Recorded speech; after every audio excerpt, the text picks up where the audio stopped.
Today we will study Hinsberg synthesis from alpha diketones. आज हम Hinsberg संश्लेषण पढ़ेंगे। यह अल्फ़ा डाइकीटोन द्वारा किया जाता है। It involves the condensation of alpha diketone with dimethylene sulfide containing methylene group activated by electron withdrawing group in the presence of alcoholic sodium ethoxide to provide thiophene. It involves aldol type condensation. Hinsberg संश्लेषण में alpha diketone का संघनन डाईमिथाइलिन sulphide द्वारा alcoholic sodium ethoxide की उपस्थिति में किया जाता है। यहाँ डाईमिथाइलिन सल्फाइड में इलेक्ट्रॉन विड्रॉइंग ग्रुप लगे हैं जो मिथाइलिन ग्रुप को एक्टिवेट करते हैं और H+ ईज़िली उनसे निकाला जा सकता है। यह अभिक्रिया एल्कोहलिक सोडियम इथॉक्साइड की उपस्थिति में थायोफीन देती है और इसमें एल्डोल की तरह संघनन अभिक्रिया होती है। अब इसमें रिएक्शन देखें। अल्फ़ा डाइकीटोन का मतलब दोनों कीटो ग्रुप एडजेसेंट पोजीशन पे है। पास पास वाले पोजीशन पे अगर कीटो ग्रुप होता है तो उसे हमने अल्फ़ा डाइकीटोन कहा।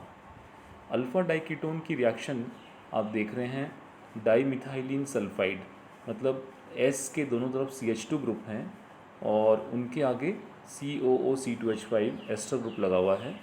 तो इस तरह से ये दो मिथाइलिन है डाईमिथाइलिन सल्फाइड के द्वारा इसकी अभिक्रिया करा रहे हैं। इस डाईमिथाइलिन सल्फाइड में CH2 समूह के पास दोनों तरफ देखें CO ग्रुप है। जब इलेक्ट्रॉन विड्रॉइंग ग्रुप CH2 के पास होता है तो ये CH2 एक्टिवली H+ आयन दे सकती है। तो इस तरह से सोडियम इथॉक्साइड की उपस्थिति में हम CH2 में से एक H+ आयन निकालेंगे और उसे CH नेगेटिव में कन्वर्ट कर लेंगे। ऊपर वाले रिएक्टेंट अल्फ़ा डाइकीटोन में देखें CO ग्रुप को पहले हमने पोलराइज़ किया। CO ग्रुप को पोलराइज करने पे oxygen being more electronegative, oxygen अधिक विद्युत ऋणी होने के कारण पाई इलेक्ट्रॉन के युग्मों को अपनी ओर आकर्षित करेगा जिससे O पर नेगेटिव और कार्बन पर पॉजिटिव चार्ज आएगा। अब कार्बन पर पॉजिटिव चार्ज जो है वो डेफिशिएंट सेंटर होने के कारण नाभिक ने ही उस पर आक्रमण कर पाएगा।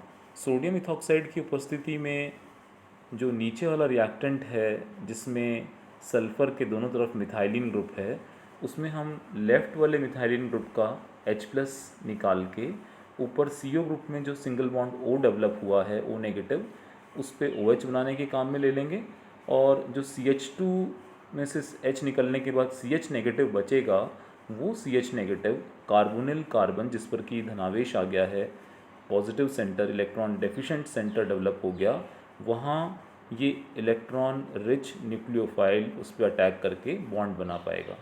तो अब देखें सोडियम इथॉक्साइड से जो प्रोडक्ट हमें मिल रहा है उसमें देखें CH से हमने ऊपर वाले कार्बन के साथ बॉन्ड बनाया और उस पर सिंगल बॉन्ड OH भी डेवलप कर लिया और उस पर एक R ग्रुप है और इस तरह से आगे भी R और C डबल बॉन्ड O लिखा हुआ है और नीचे CH पे COO-C2H5 और complete molecule as it is लिख दिया है SCH2 COO-C2H5। अब नेक्स्ट स्टेप में फिर से हमने सोडियम इथॉक्साइड लिया है और अब दूसरे कार्बोनिल ग्रुप को हम पोलराइज़ कर रहे हैं। जब हम CO ग्रुप को पोलराइज़ करेंगे पाई इलेक्ट्रॉन्स O पर शिफ्ट होंगे, O नेगेटिव और कार्बन पॉजिटिव बनेगा। जो डेफिशिएंट साइट है कार्बन की उस पर नीचे वाला जो मिथाइलिन ग्रुप बच गया था CH2 उसमें से H+ एलिमिनेट होके O के साथ OH बना रहा है और जो CH पे negative charge electron rich centre develop हुआ है वो एज न्यूक्लियोफाइल कार्बोनिल कार्बन पर अटैक करके बॉन्ड बना लेगा। तो ये एल्डोल की तरह कंडेंसेशन रिएक्शन हो रही है जहाँ CO ग्रुप को पोलराइज किया जाता है और कार्बन पे पॉजिटिव सेंटर या इलेक्ट्रॉन डेफिशिएंट सेंटर डेवलप होता है और उस पर न्यूक्लियोफाइल अटैक करके बॉन्ड बना पाता है। तो उसी तरह से यहाँ पे भी दूसरे मिथाइलिन ग्रुप ने कार्बोनिल कार्बन के साथ बॉन्ड बना लिया और O के ऊपर OH डेवलप हो गया।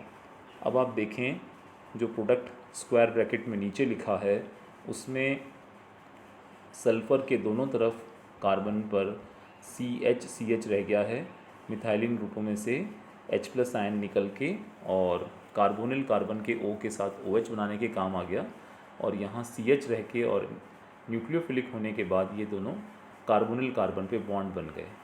अब आप देख रहे हैं कार्बोनिल कार्बन जहाँ थे वहाँ OH और एक एक R बचा है और इस तरह से इसमें अब वाटर एलिमिनेट हो जाएगा। आप देखें H और OH, S के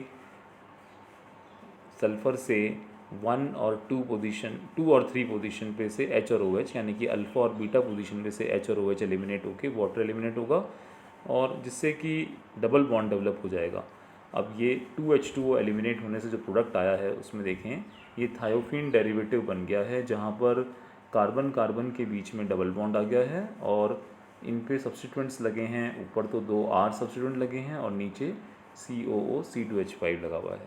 हम चाहें तो इन COO C2H5 ग्रुप्स को पहले हाइड्रोलाइज करके कार्बोक्सिलिक ग्रुप में कन्वर्ट कर सकते हैं और हीट करके डीकार्बोक्सिलेशन के द्वारा इन्हें हटाया जा सकता है। इस तरह से ये हेंसबर्ग सिंथेसिस के द्वारा थायोफीन डेरिवेटिव बन जाता है। तो इस अभिक्रिया में हमने देखा अल्फ़ा डाइकीटोन की डाइमिथाइलिन सल्फाइड के साथ सोडियम इथॉक्साइड के प्रेजेंस में एल्डोल टाइप कंडेंसेशन होकर और हमें साइक्लिक थायोफीन प्रोडक्ट मिल रहा है।